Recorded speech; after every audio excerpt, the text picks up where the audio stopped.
All right, in this video, we're going to be talking about the ML, but not the normal ML, which we've discussed on this channel. We're going to talk about the fake ML.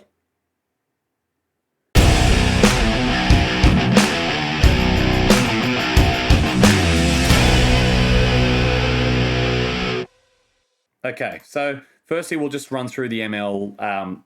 That's just the three options. I'm not going to do any drawing or anything, but the setup. The setup of an ML. If you've not seen my video, middle, okay, that's your camera side middle there is going to pull corner. In defense, link should pull corner as well, and it's a short side rooster. Dumper's going to split open and then run into that gap between the middle and the link. Dummy half will run around the link, and all the link's going to do is attack that player running onto the ball nice and tight and direct. Notice how he's running a direct line. That'll give him the option of going open or short, depending. And he just picks his option. All he's got to do is beat that player, and he gets a 4-on-3 or a 3-on-2. In this case, goes straight through the guts. The other ML option, you look at this one, just a nice hole. So there's a lot of options for an ML. That's why it's such a popular play. This one, they attack short side. It's actually a great touch. So there's actually a lot of plays that you can do with an ML. What I like is faking an ML. And it's really good to catch the opponents with their pants down. It's kind of embarrassing to let the try in. But look, when you look at it in the big picture, it's actually a really good play. So everything points to an ML setup here. Middle, he's going to split open side.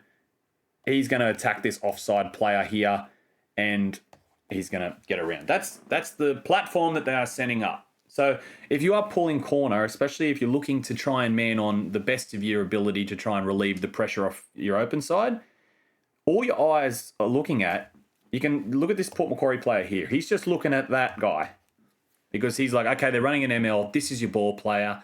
That's who my eyes are going to be on. And that's the really important, because this is going to end up just looking like a reverse Quickie Ninja.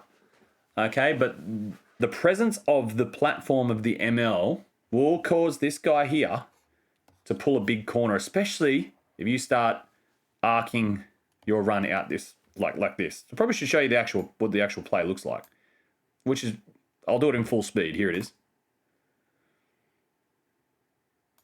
There it is. So going back to the ML.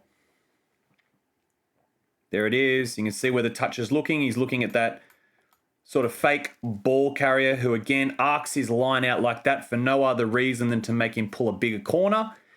They split in, and the guy dumping the ball gets the ball straight back. And notice his line is running sort of outwards.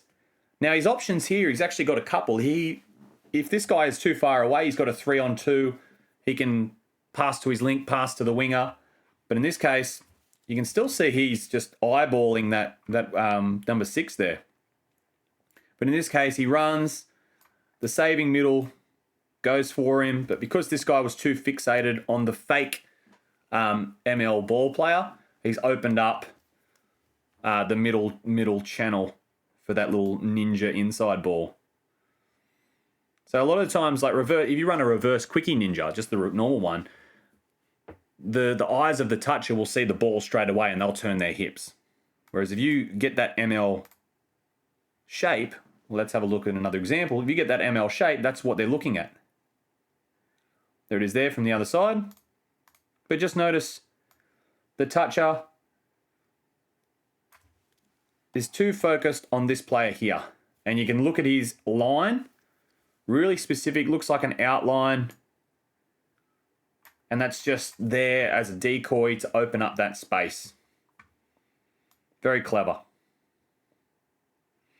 And it's a shame too. And the reason I called it a little bit embarrassing at first is because as middles, you're told you really don't want to leave gaps in the middle. You want nothing through the guts. And when they score like that, you can see the gap is huge.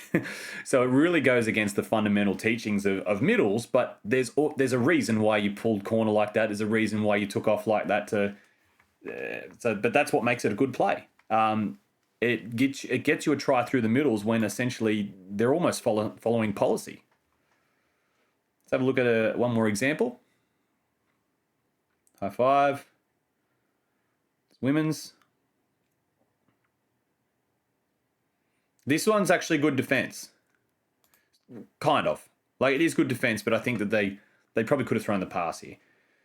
But there's the shape again, and there's the pass, and she's trailing for that inside ball. But you can look at the distance between that saving middle and the ball player here.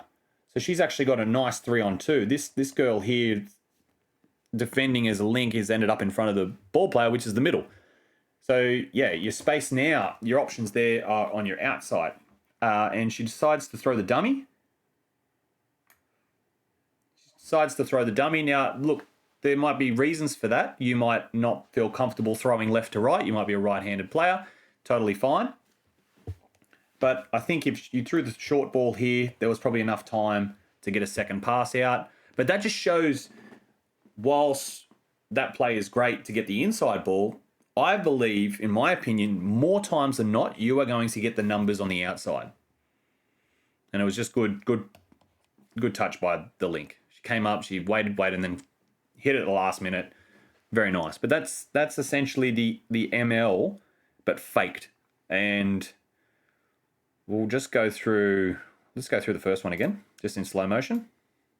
I'll go through all three in slow motion. Slow-mo.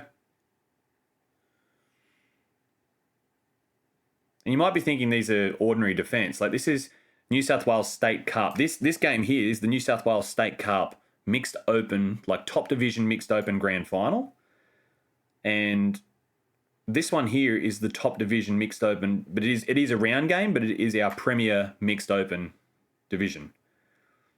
So they're not exactly rookie defense or anything like that, or inexperienced defenders. These are very experienced defenders. And this third game here is a Metro Cup Grand Final, which is like a weekly Queensland representative tournament that's done over a period of weeks. Let's watch this one slow motion. And you can see all the space out wide.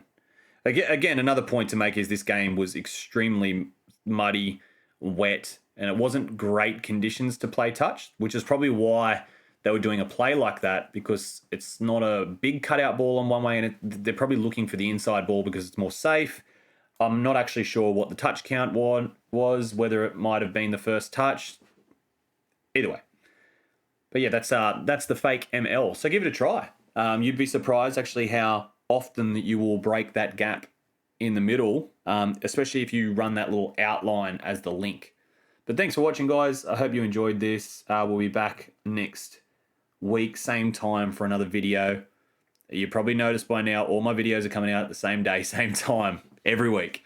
That's the goal. I did it in 24. Hopefully we can do it in 25.